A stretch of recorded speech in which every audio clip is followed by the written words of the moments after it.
സഭ വള്ളപ്പള്ളി പിതാവിനെ വിശുദ്ധനായിട്ട് പ്രഖ്യാപിച്ചിട്ടില്ലെങ്കിൽ പോലും ഞാൻ അന്ന് പോലെ ഞാൻ വിശ്വസിക്കുന്നുണ്ട്. കാരണം വള്ളപ്പള്ളി പിതാവ് വിശുദ്ധനാണെന്നുള്ളത് ഒരു സംശയമില്ല.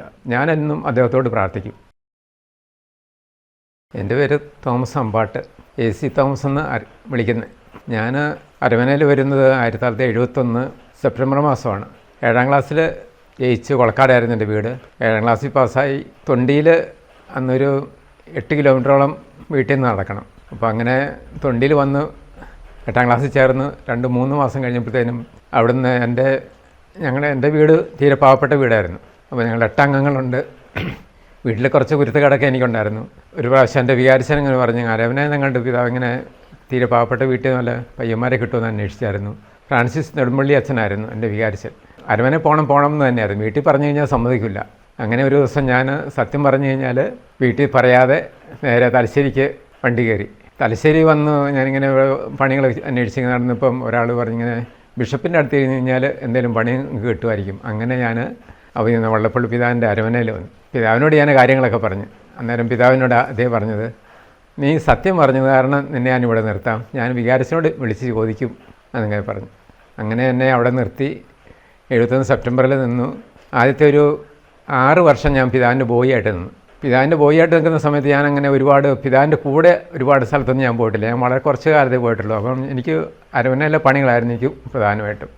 പൊക്രേറ്റച്ഛനെന്ന് ജോസഫ് തൈലച്ഛനായിരുന്നു. പിന്നെ അവിടെ ഒരു തോമസ് ചേട്ടനുണ്ടായിരുന്നു, മംഗലാപുരംകാരനായിരുന്നു. മംഗലാപുരം തോമസ് ചേട്ടനായിരുന്നു പശുക്കളെ നോക്കിക്കൊണ്ടിരുന്നത്. തോമസ് ചേട്ടൻ ഇടയ്ക്കിടയ്ക്ക് നാട്ടിൽ പോയി ചിലപ്പം പുള്ളി വരും, ചിലപ്പം സമയത്ത് വരില്ല. അങ്ങനെ ആയി കഴിഞ്ഞപ്പോഴത്തേനും എൻ്റെ പൊക്രേറ്റച്ഛൻ ജെറോം ബ്രദറും കൂടെ എന്നോട് പറഞ്ഞു, തോമസ്, എനിക്കന്ന് 17-18 വയസ്സങ്ങണ്ടായെന്ന് തോന്നുന്നു.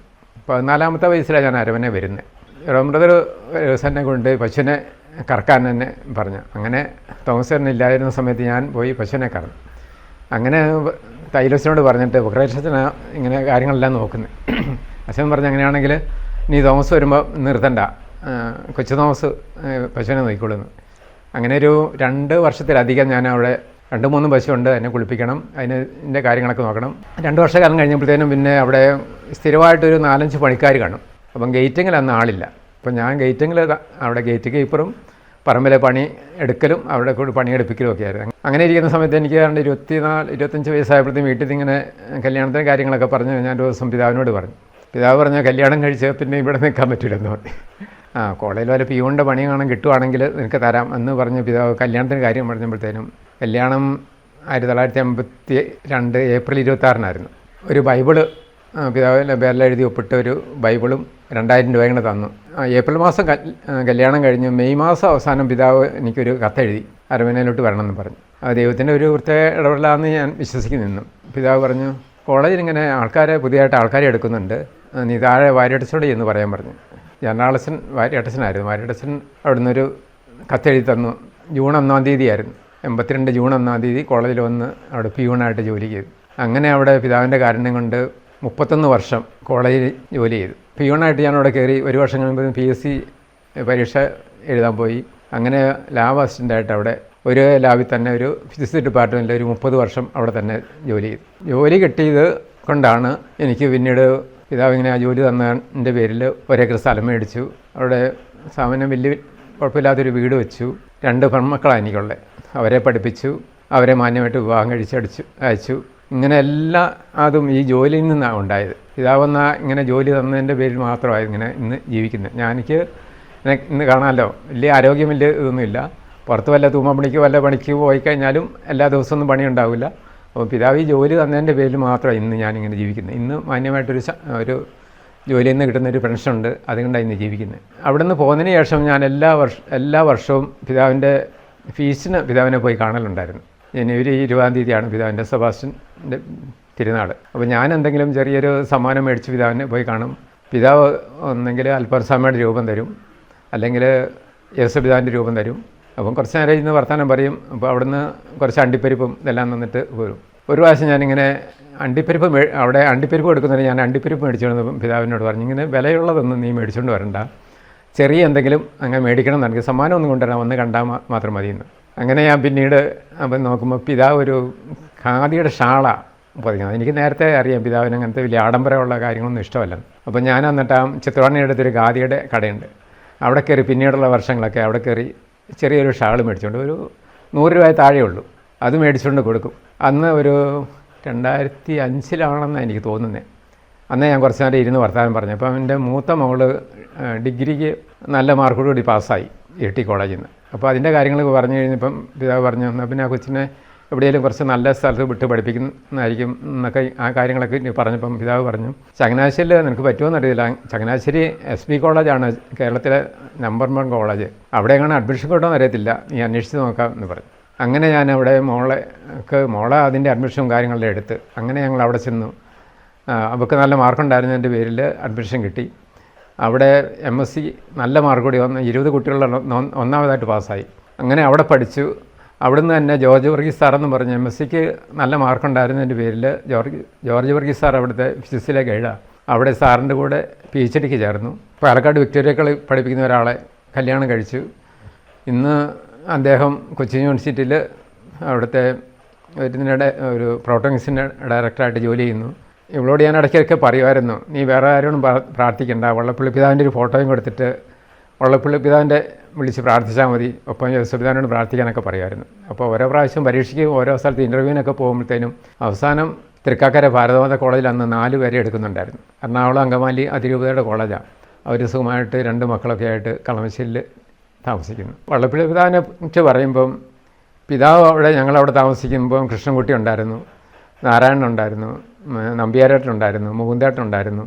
ഇത് ജാതി വ്യത്യാസമൊന്നുമില്ല, എല്ലാവരെയും ഒരുപോലെ സ്നേഹിക്കും. പിതാവ് ഒരിക്കൽ പോലും ദേഷ്യപ്പെട്ടതായിട്ട് ഞാൻ കണ്ടിട്ടില്ല. ഇത്രയും ഒരു ആഴമായ ദൈവവിശ്വാസമുള്ളൊരു മനുഷ്യനെ എൻ്റെ ജീവിതത്തിൽ ഞാൻ കണ്ടിട്ടില്ല. കാരണം അദ്ദേഹം എപ്പോഴും പറയുന്നൊരു കാര്യം ഉണ്ടായിരുന്നു, ഞാൻ ആരിൽ വിശ്വസിക്കുന്നു എന്ന് എനിക്കറിയാം.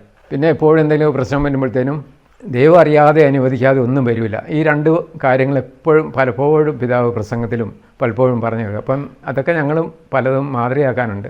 പിതാവ് വഴിയായിട്ട് ദൈവം തന്ന എല്ലാ അനുഗ്രഹങ്ങളും ഓർത്ത് സന്തോഷത്തോടെയൊക്കെ ജീവിക്കുന്നു. പിതാവ് മരിച്ചെന്ന് ഞാൻ അറിയുന്നത് ഞാനന്ന് കൊട്ടിയൂർ താമസിക്കുന്നത്. സമയത്താണ് ഞാൻ അറിയുന്നത്. ഞാൻ എന്നിട്ട് പെട്ടെന്ന് ഡ്രസ്സ് മാറി അടുത്ത ബസ്സിന് ഞാൻ തലശ്ശേരി വന്നു. തലശ്ശേരി വരുമ്പോഴത്തേനും അരമനയുടെ പാറലിൽ പിതാവിനെ അവിടെ കിടത്തിയിട്ടുണ്ട്. കുറച്ച് നേരം അവിടെ നിന്നു. അന്ന് ഞാനവിടെ താമസിച്ചു. പിറ്റേ ദിവസം അടക്കെല്ലാം കഴിഞ്ഞ പിന്നെ ഞാൻ പോരുന്നത്. സഭ അദ്ദേഹത്തെ വള്ളപ്പള്ളി പിതാവിനെ വിശുദ്ധനായിട്ട് പ്രഖ്യാപിച്ചിട്ടില്ലെങ്കിൽ പോലും ഇതിന് കുറേ നടപടിക്രമങ്ങളൊക്കെ ഉണ്ടല്ലോ. ഞാൻ അന്ന് പോലെ ഞാൻ വിശ്വസിക്കുന്നുണ്ട്. കാരണം അദ്ദേഹത്തെ എനിക്ക് അടുത്ത് അറിയാൻ പറ്റിയത് കൊണ്ട് വള്ളപ്പള്ളി പിതാവ് വിശുദ്ധനാണെന്നുള്ളത് ഒരു സംശയമില്ല. കാരണം സഭ എപ്പോഴേത് കാലത്തായിരിക്കും പ്രഖ്യാപിക്കുന്നത്. ഞാനെന്നും അദ്ദേഹത്തോട് പ്രാർത്ഥിക്കും. പാലായിൽ നിന്ന് ഇവിടെ വന്ന് ഈ കുടിയേറ്റ മേഖലയിൽ ഇവിടെ വന്നിട്ട് ഒരുപാട് ത്യാഗങ്ങൾ, ആദ്യകാലത്ത് അദ്ദേഹം ഒരുപാട് കഷ്ടപ്പാടുകൾ വെച്ചു. കാരണം ഞങ്ങൾ ചിലപ്പോഴൊക്കെ ഞാൻ ഈ ജീപ്പല്ല, ഒരു 520 നമ്പറുള്ള KLC 520 ജീപ്പ്. ഈ ജീപ്പിന് പോകുമ്പോഴത്തേനും പൊടി പിടിച്ച സ്ഥലത്തൂടെയാണ് മുഴുവൻ പോകുന്നത്. കുറച്ച് മുമ്പേ വണ്ടി എത്തേണ്ട പാർസൽ ഡിസ്റ്റിനൊക്കെ പോയപ്പം പള്ളിയിൽ എത്തിക്കഴിഞ്ഞാൽ പിതാവ് തൊട്ട് കുറച്ച് ഇപ്പുറത്ത് മാറി നിൽക്കും. നമ്മൾ നേരത്തെ അങ്ങ് ചെല്ലണ്ട, അവിടെ നിർത്തി ആ സമയമാകുമ്പോഴത്തേനും അങ്ങോട്ട് പോകുള്ളൂ. അപ്പം പിതാവിൻ്റെ മുഖമെല്ലാം ആകെ പൊടിയെല്ലാം പിടിച്ച് മുടി പ്രത്യേകിച്ചൊന്നും ചെയ്യില്ല, കൈ കൊണ്ട് വെറുതെ ഇങ്ങനെ ആക്കി വെക്കും. ആ പൊടിയും അങ്ങനെ അത്രമാത്രം ത്യാഗം സഹിച്ചൊരു മനുഷ്യനാണ് അദ്ദേഹം. ഞാനിപ്പോൾ കൊട്ടിയൂർ താമസിക്കും. കൊട്ടിയൂരും അവിടെ അമ്പായത്തോട് ഉള്ളപ്പെട്ടുണ്ടായി.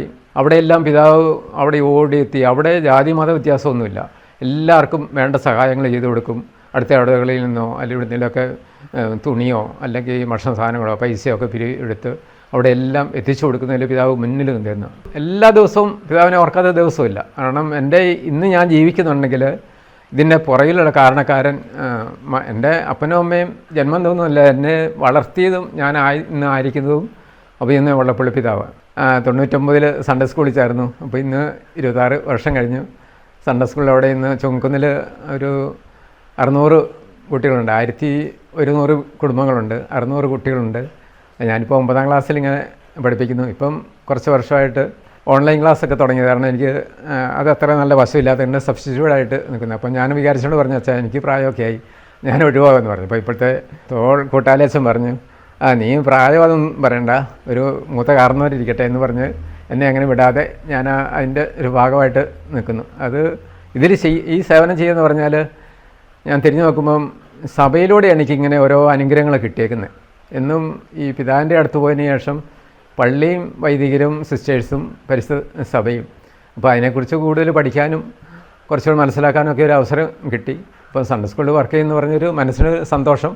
കുട്ടികൾക്ക് എന്തെങ്കിലും നമ്മൾ ക്രിസ്തുവിനെ കുട്ടി പറഞ്ഞു കൊടുക്കുന്നത് അത് നമുക്കൊരു ചാരിതാർത്ഥ്യമുണ്ട്. കോളേജിൽ ഞാൻ 31 വർഷമാണ് ജോലി ചെയ്ത്. എനിക്ക് മനസ്സിലങ്ങനെ ഒരു ആശയം ഉണ്ടായിരുന്നു, ഞാനിവിടുന്ന് പോകുമ്പം വള്ളപ്പള്ളി പിതാവിൻ്റെ ഓർമ്മയ്ക്കായിട്ട് എന്തെങ്കിലും ചെയ്യണമെന്ന്. കൊലക്കുമ്പിൽ ജോർജ് അച്ഛനായിരുന്നു എൻ്റെ ബർസാറ്. അച്ഛനോട് ഞാൻ ഈ കാര്യം പറഞ്ഞു. അച്ഛൻ പറഞ്ഞു, ഈ 39,000 രൂപയിലുള്ളൂ, ഒരു 31 വർഷം സർവീസ് ചെയ്തതിൻ്റെ പേരിൽ ഒരു 39,000 രൂപയ്ക്ക് എന്തെങ്കിലും ചെയ്യാമെന്നാണ് വിചാരിച്ചിരുന്നത്. അച്ഛൻ പറഞ്ഞു, അങ്ങനെയാണെങ്കിൽ നമുക്കൊരു പിതാവിൻ്റെ പേരിൽ എൻഡോമെൻ്റ് ഏർപ്പെടുത്താം. എനിക്കത് നന്നായി തോന്നി. അങ്ങനെ കൊലക്കുമ്പിലച്ഛനൊക്കെ പറഞ്ഞിട്ട് സെക്കൻഡ് എംഎസ്സി പഠിക്കുന്ന ഒരു കുട്ടിക്ക് ഇന്ന് അങ്ങനൊരു സഹായം ചെയ്ത് കൊടുക്കുന്നുണ്ട്. അപ്പോൾ ഇന്ന് വള്ളപ്പള്ളി പിതാവ് വഴി ദൈവം എനിക്കും എൻ്റെ കുടുംബത്തിനും തന്ന നന്മകൾ ഞാൻ ഒരിക്കലും മറക്കില്ല. മരണം വരെ ഞാനെന്നും നിർമ്മലി കോളേജിനെയും വള്ളപ്പള്ളി പിതാവിനെയും എല്ലാ ദിവസവും ഞാൻ ഓർക്കും. പറ്റുന്ന സഹായങ്ങളൊക്കെ മറ്റുള്ളവർക്ക് ചെറിയ രീതിയിലെങ്കിലും ചെയ്ത് കൊടുക്കുക. അതുകൊണ്ട് ഒരു മനസ്സിനൊരു ടെൻഷനോ ഇതൊന്നുമില്ല, എപ്പോഴും സന്തോഷമായിട്ട് അങ്ങനെ ജീവിക്കുന്നു.